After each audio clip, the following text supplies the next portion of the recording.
guys are in for a real special treat with this video. We're gonna unbox my first ever piece of original art. We have a very special giveaway for a very valuable book, so stay tuned for the details on how to enter this special giveaway above and beyond the monthly giveaway. And we have a special guest today, Karen from Karen's Pages, an awesome member of the community, very knowledgeable about original art and comic book collecting. And we're gonna talk today and scratch the surface on the ins and outs of collecting and purchasing original comic book art. And this video is in no way meant to be an end-all be-all exhaustive explanation about all the nuanced aspects of collecting original art. This is just two enthusiasts talking about the basics. So leave a note down in the comments of anything that we possibly missed. Maybe we'll do a follow-up video in the future. And a big thanks to Karen for coming on the show. I really hope you guys enjoyed. Don't forget, we have that monthly giveaway at the newsletter at brycecomics.com. If you go sign up for the newsletter over there, I have some exciting new collections inbound.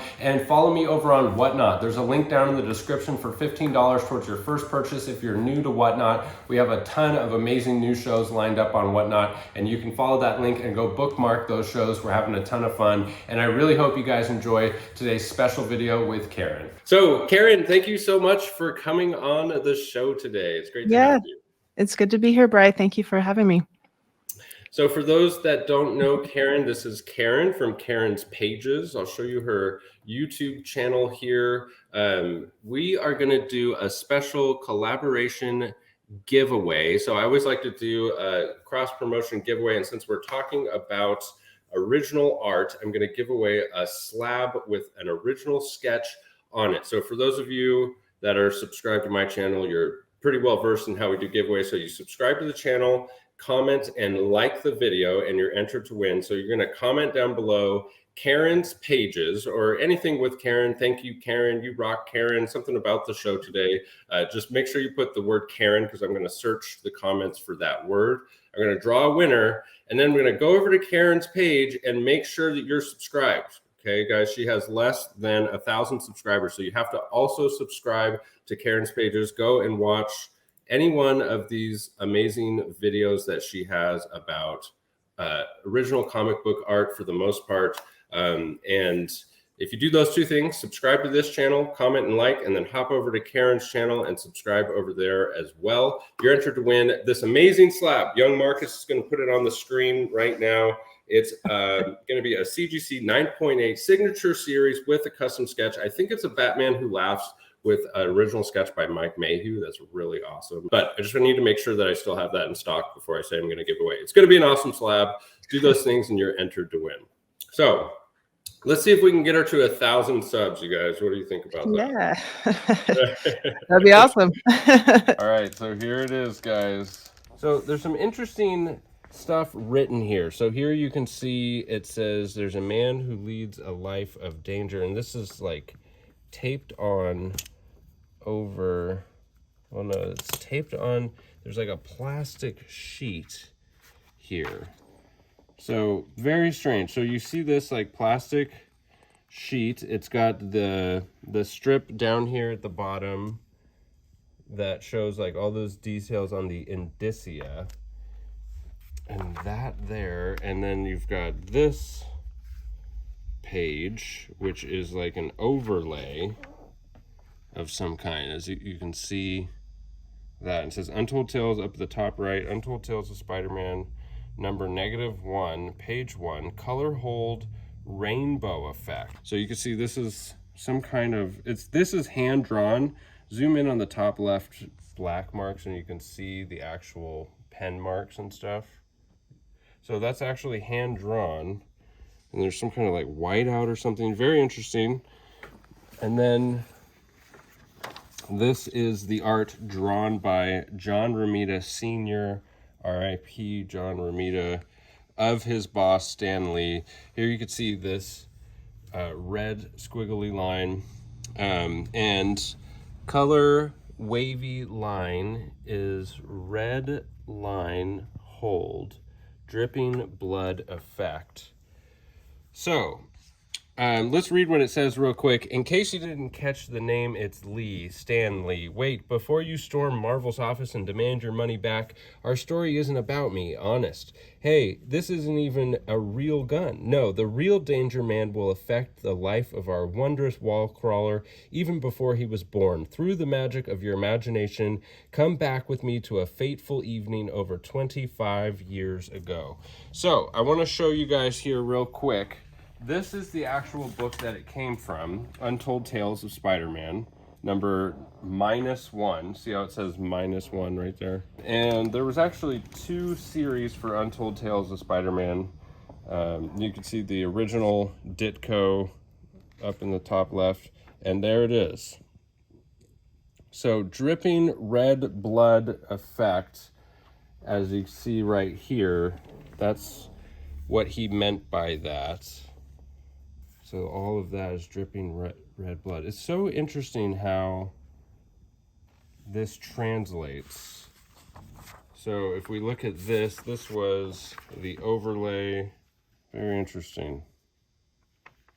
It's so much bigger too. If you look at the actual size, I think they call this twice up. I'm so unversed with original art, but look how much bigger the actual art is than the actual page. So the way that this all came about is I just bought my first piece of original art. And at this point in the video, the people will have already seen a detailed showing of it, but this is it. It's the splash page from this comic, The Untold Tales of Spider-Man number -1. So this is the comic that it came from, which is a really cool story, actually. It's the Untold Tale, so it's not, I don't know if it's technically canon or not, of Richard and Mary Parker, the parents of Peter Parker. And so that's them. I'll put it up on the screen. Really cool. I mean, it's just a really cool book. It's got that Ditko Spidey up in the top corner. Check that out. Very cool. You recognize the Ditko Spidey? Yeah. And so the original art is for this. It's for the splash page. And as you can see, what I wanted to ask you, Karen, first and foremost, before we get into the basics of collecting original art and pricing and everything, this is going to be a very informative video for you guys. If you know nothing about original art, when you walk away from this video, you will be off to the races. But what I wanted to ask you about was, I'd never seen this before. So the splash page has like 2 overlays on the original art. Yeah. Have you seen that before? Yes. I actually just bought a cover that's going to, I haven't received it yet, but it's going to also have an overlay on it. So sometimes that is done. Yeah. So is the danger on the overlay, and then the little like camera lensing thing, is that part of the overlay as well? Right. So there's 2 overlays, the danger and then the indicia stuff. And then the second overlay is the spiral. That's, I mean, I don't know if I would say that's common, but that's, you see that every once in a while. Definitely keep those overlays on there, I would say. So that happens in the process. You know, some things aren't put directly onto the page. They're done on an overlay instead. Sometimes, yeah, that can happen.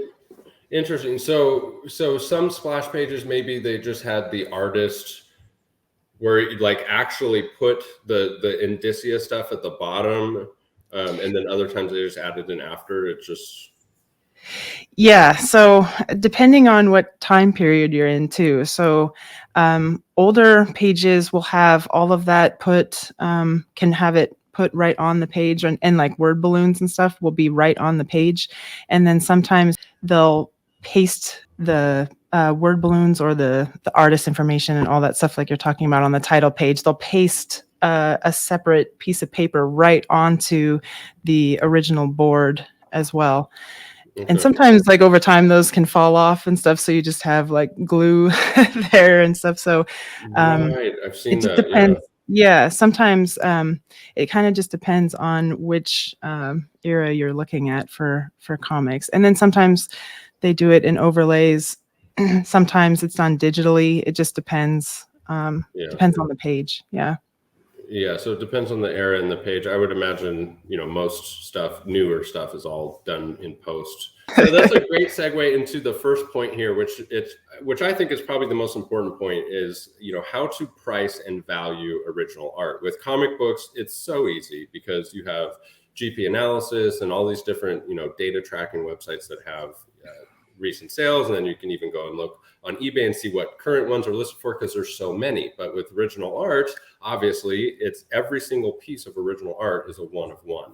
And so I wanted to start before we talk about how to price stuff and maybe the different types of original art, which is more expensive than others. What would you say? And I don't mean to put you on the spot, but just with the type of art that this is, what do you think something like this would be, quote unquote, worth? So that is a very difficult thing to price because it's a very unique piece. It's a title page, it's a title page, a splash page, but it has Stan Lee on it, right? And then it's kind of a James Bond theme. And so finding a comparable to try to price that is very, very tricky. Try to get as close as you can. Basically, you look at the artist, the title, the issue, look at different pages within that. But again, you can't really compare panel pages with splash pages, right? So if there's another splash page, maybe in an issue that's close to that one, that can kind of give you an idea. But, if the splash page has Spider-Man on it, that's going to be different than, having a splash page with Stan Lee on it. So that piece, I would say, is one of the most difficult pieces to price. So I don't know if you went into that just kind of blind or if you kind of had an idea of what you wanted to pay for it. Or, I mean, how did you approach that from kind of a beginning original art collector? Yeah, so this piece spoke to me probably almost more than anything in the entire auction. It was a Comic Link auction. I'm a huge Yeah. fan of Stan Lee. Yeah. The art is done by John Romita. It's signed by John Romita. It's signed Yeah. by Stan Lee. The fact that it's not an important issue, and not even necessarily canon. I thought about that, and obviously that was going to Yep. affect the value, but I think that it was still an interesting issue, Oh, yeah. and to me, I had zero intention of, flipping this or selling it. It's just going to get, framed and put in my personal collection and go with my Stan Lee statues and stuff like that. So I put a price. My max bid was $6,000 for that. I was willing to pay $6,000. Anything more than $6,000, I would have been I would have felt like I overpaid, and anything less Yeah. than $6,000, I would have felt FOMO. I would have been like, oh no, I made a huge mistake. I should have bid more. And so that's how I go into any purchase. Is I find that breaking point. Like what would I be upset I paid that much, and what would I be upset that I didn't bid $100 more. With Yeah. comics and personal collections, that's all based around recent sales. That factors into it. So for this one, the $6,000 came from I saw other covers go for around $6,000 of stuff that was kind of insignificant, or from a popular artist. And so I thought $6,000 would be a high price. I ended up getting it for less than 3,000. I would think that was a good price because you're getting a unique piece by an amazing artist, right? And you have one of your favorite people is front and center on it, right? So, I mean, I think you just kind of, for a piece like that, I think you did the right thing where you set your maximum and you fell, well below it. So that's always a nice feeling when you can pay a lot less for something that you really want. But again, that's a unique piece. So it's hard to come up with comparables on that one. Right. And in the same auction, I bid on probably 5 other pieces that I lost every single one by the next bid increment. Yeah, every single one. And so for that's a that tough one, yeah, that's a and so tough that's one. how do you get that confidence of what to place your max bid at?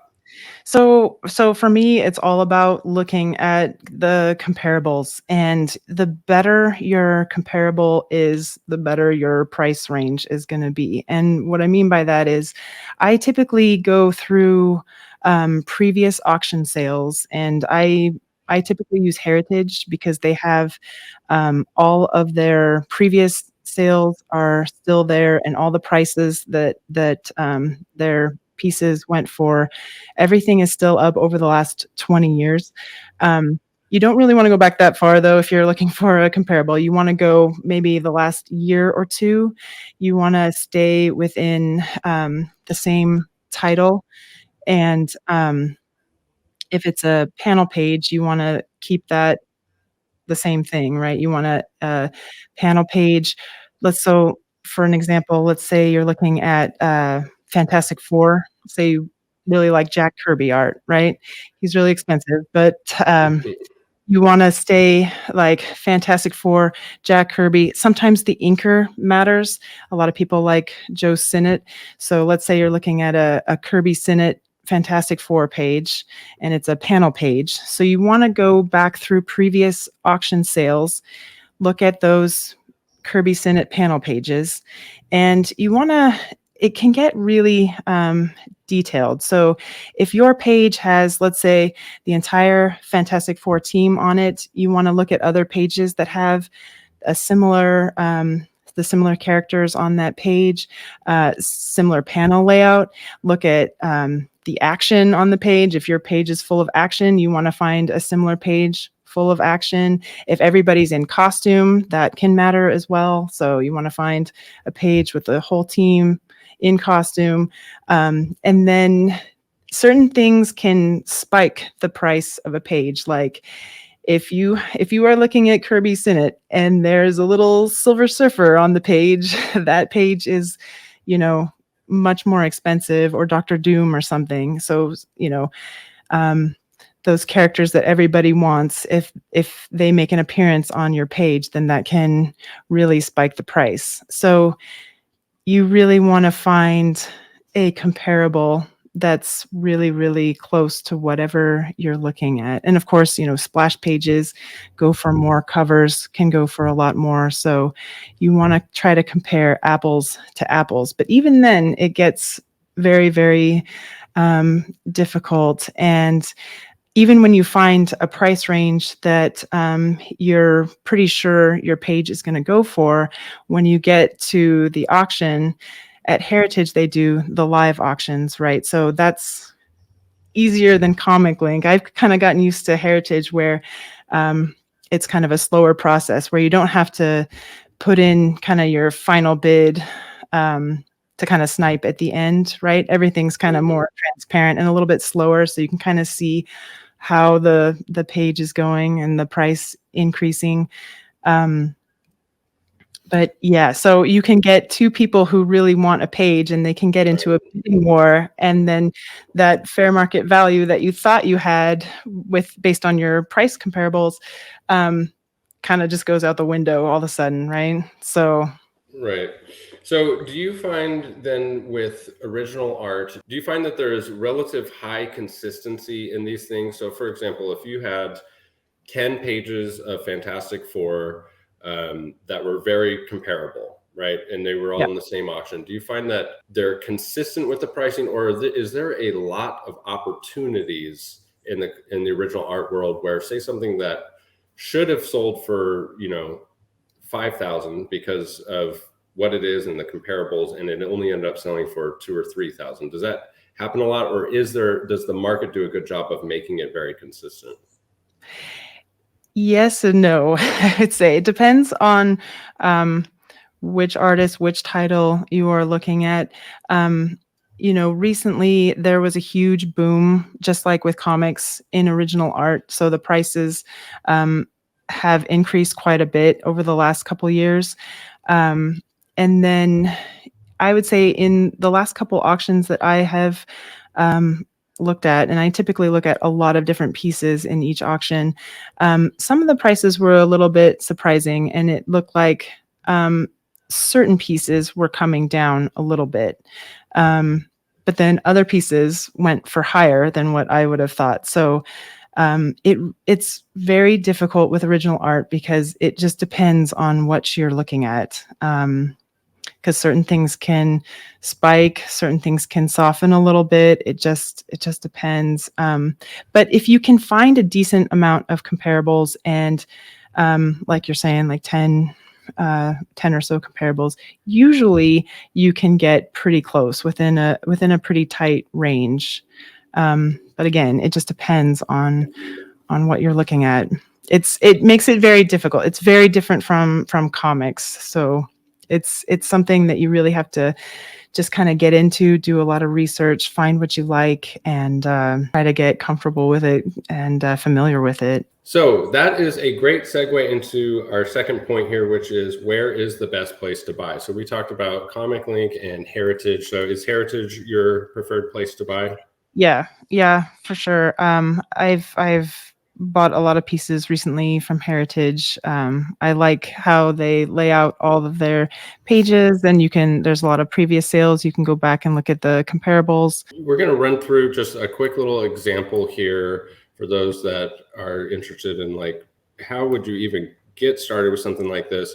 On Heritage site, if you go to categories and go to comics, comic arts, and go to comics and comic art, they have a list of all their upcoming auctions. This is an upcoming signature series auction, so it has some big boy books and some big boy original art as well. But just to show an example, if we were to pull up this Frank Miller and Klaus Janson original art from Daredevil, what would be the first thing you do to get a comp for this book or this art? Okay, so you want to look within the Frank Miller, Klaus Janson, Daredevil panel pages. This one has Daredevil in costume, so your comparable should have Daredevil in costume. It has some action on the top of the page, but there's no, special appearance by like Elektra or anything like that.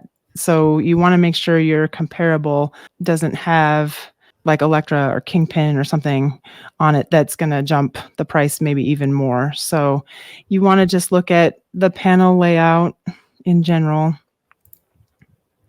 and look for another similar page. Okay, and you mentioned off camera there about reading the description. Yeah, so for Miller's Daredevil run, sometimes Miller would do the breakdowns. So that's kind of rough pencils and kind of what's happening in each panel and how that page is going to look.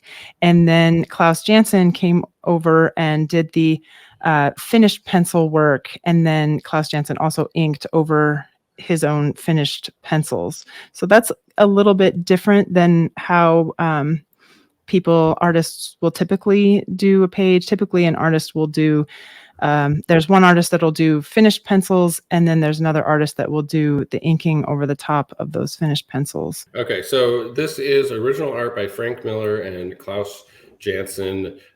This one, according to the description, Miller provided the breakdown and Janson did the finished pencils. We've got Daredevil in costume. All right, so another little tidbit here is that one of the locations became a location on the Netflix show. So maybe that's a little piece of significance. So that's the comp that we're looking for. If we go over here to Heritage and type in the search bar, which I already did the search, but type in the search bar Frank Miller Klaus original.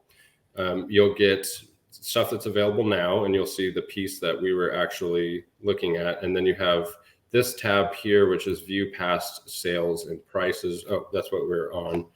And you come down and you can see, first and foremost, anything Frank Miller is incredibly expensive. 60,000, 70,000, 80,000, sometimes hundreds of thousands of dollars. So don't get scared away, guys. This is just an example to show the process. This is a higher end example for sure. Yeah. Right. So if we were to look though at Frank Miller and Klaus Janson on Daredevil 169, this may be somewhat of a comp, or maybe Yeah. not, because look, we have Elektra, we We have have Electra and Bullseye. Bullseye. So this is going to be probably a little bit higher, I would guess, than the page we picked out for the upcoming signature auction. Yeah, simply because you have, superstar appearances on the page. But it is a Miller Jansen page. It is a panel page. It's not a splash page.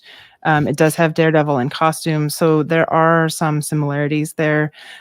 If you can't find any other pages that that don't have Elektra and Bullseye on them, then this is a little bit of a guide, but you should keep that in mind that the other page should go for less because it doesn't have those characters on it. So yeah, I mean it's very difficult. Everything is so, they're individual pieces that are Right. very unique. So it makes it very tricky to price pieces for sure. Yeah. Yeah, it sounds to me like you get a general framework and ballpark based on comps, if there are any, Yes. and then there's a huge margin for how important is it to you. Yes, And and other and collectors. right, so Yeah. like with this piece is a great example of that. I bid $6,000. It's very, very important to me. Lucky for me, there wasn't another collector who also it was very important, and that might be the difference Yes. between a piece going for twice. If the two same people are in the same room, I mean, sometimes there's just not the right eyes on it. So Yeah. I think 3,000 is probably the ballpark, and then depending on how important it is to the two people bidding on it, maybe it goes up twice that. So Yes. Yes. yeah, So if someone went into that auction looking at that piece with your same mind frame, right, then they are going to put in their high bid. And that's also the tricky part about Comic Link is that it's the snipe style auction where, you got to come in at the last second with your highest bid in mind. And if someone else is coming in with their highest bid, maybe their highest bid was 5,000, right? Then, and your highest bid was 6,000, you're going to come in a lot higher than what you ended up paying for it, right? So, it just depends on who is looking at that particular page and is that their grail page where they're going to go all in on it, right? So right. Yeah, yeah, it I just depends on personally what people are willing to pay for things, right? right. I personally prefer the snipe style auction to Heritage. For one, I can't stand the Heritage auctioneers. I mean, she goes, I'm here to tell you to bid. If your finger is hovering over that bid button, I'm here to tell you to bid. Don't be the person that Yeah. wakes up tomorrow. But it's just like, oh, I can't handle it. I can't handle it. Go ahead. Yeah, they have the part of the auctions, like in the signature. What you're talking about is like the first couple days of the signature auction, and then the last day or two of the signature auction is all automated. So you don't get the live auctioneer slowly increasing the price, like you do the automated portion. And so the automated portion is really nice, and that's how their weekly original art auctions work as well. They're all automated, and so it's just people bidding, and then there's kind of a countdown to let you know that that lot is going to close. And then if you want to put your bid in, then it puts more time on the clock basically for more bids to come in. And then when it starts to stall, then the little timer comes in for maybe like 4 or 5 seconds, and then the countdown starts, and then people can put more bids in, or it closes. So that to me is a little bit better, and you can kind of see where that price is going to end up. So I've kind of gotten used to that. Whereas, Comic Link, you really do need your top bid in mind when you're bidding, because you're kind of bidding somewhat blind to all the other bids that come in at the last second. So 100% blind. It That's jumps it that's like difficult. yeah, the piece that like there was one piece I was bidding on a page from Tales of Suspense. It was the first appearance of Pepper Potts. It was one of the early Iron Man appearances. This was going to be Yeah. like a centerpiece of my personal collection, and it Yeah. was at like $4,000, and I bid $10,000 at the last second and lost it to 10,250. Yeah. So it's you're 100% blind. I had no idea, what what it was Yeah. going for, and I don't know if that other guy he might have put his bid in at 15,000. I mean, it's Don Right. Heck original art of Yes. gold suit Iron Man. Yeah. Yeah. Um, so I personally actually prefer that, even with all those things considered, especially now Really? after talking to you and having like, a better idea of how to get comps and stuff, because there's the option to get a crazy good deal. Like that's always there on the table. And also what I like about Comic Link is it tells you the end time, for people with busy schedules, having to Yeah. tune into that auction and wait for that lot, and then it adds time and all this. With That's true. Comic Link, you know precisely when it's going to end. So, but there's obviously pros and cons to both. And if you're after a very specific piece, you're probably going to have to get comfortable with both sides. So let's transition to the next question, which is lessons you've learned over the years. Any advice you'd have for somebody who's considering picking up their first piece of comic art? Yeah. So I would say it's very easy to get excited about a piece and then to reach in an auction a little bit farther than maybe what you had planned on spending. And um, because each piece is original and very unique, it kind of has a little more weight. So,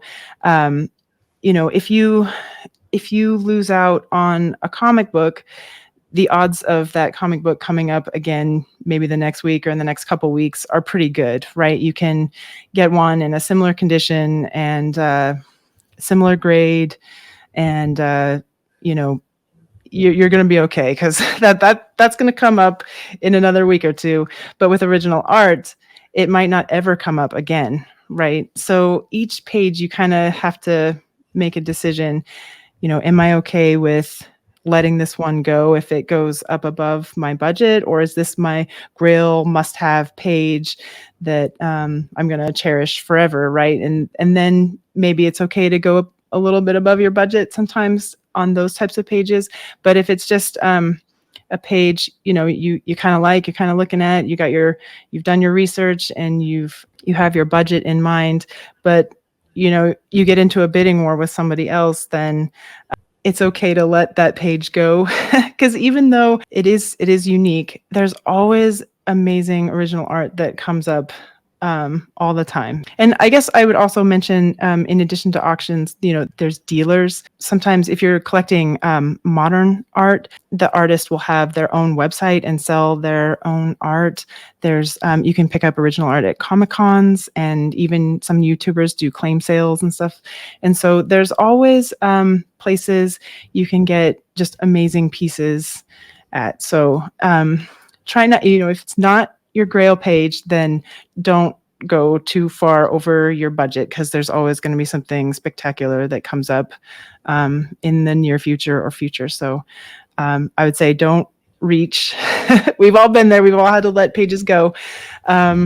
So try not to feel too bad when that happens. So, I've been collecting original art for the last 12 years or so, and I've learned a lot of tips and tricks and stuff for collecting, but even I'm still learning, and there's so much art out there, and it's all unique. And so it's very, almost nobody is an expert at these things, right? I'm certainly not an expert at trying to price out original art. It's a very, very difficult, nuanced field. So we'll use that as a preface, you guys, that if we miss anything in this video, this isn't meant to cover every single aspect of original art. We're just Yeah. trying to scratch the surface and get the conversation started. Oh, Um, I would also say in terms of trying to give people a place to start, if you're already a comic book collector, so hopefully you kind of have your favorite title or your favorite character, so where you want to start with original art is, what you like for comics, right? What you might like. And then sometimes when you're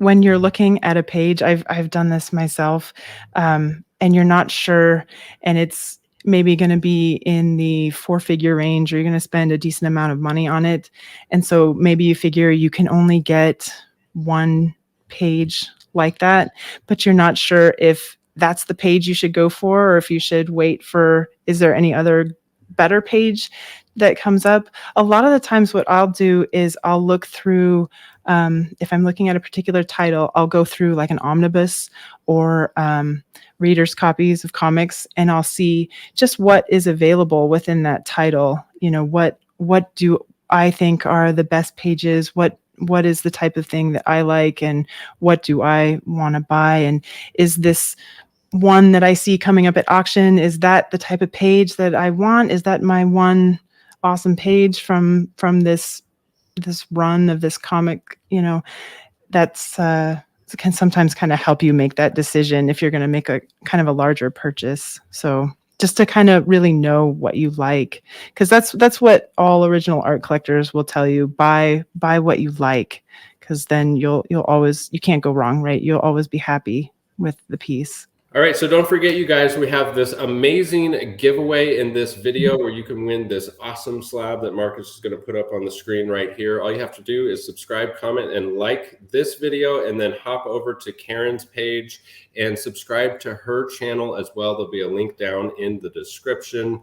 And leave a comment down below that says the name Karen at some point. What you liked. I'd say, I like when Karen said this, or thank you, Karen. Or also, if you have any ideas or topics that you'd like us to cover possibly in a future video, you can leave that down below. Let us know what are some of the things that you wish we talk about that we missed. Once again, this is just scratching the surface. We didn't mean to exhaust every topic with original art. We just wanted to get the ball rolling. Karen, what can people expect when they go to your page and subscribe to your channel? What kind of stuff do you cover? Yeah, so I collect both comics and original art. So I like to do unboxing videos for both comics and original art. I also have videos where I make comic and art picks from upcoming auctions, and I try to predict the prices. And then I will do a follow-up video a lot of the times and kind of go more in depth on which comparables that I've pulled and why the price went for what it did. And then, in the future, I also am going to start getting into comic book cleaning and pressing videos. That should be a lot of fun too. And I think I always have like outtakes and stuff at the end of my videos. People seem to really like watch until the end of the video so you can see those outtakes. Awesome. Well, thank you once again. Thank you so much for coming on the show. Yeah, thank you. Really appreciate it. Yeah, this has been a lot of fun. Yep. All right. Thanks. Bye, guys.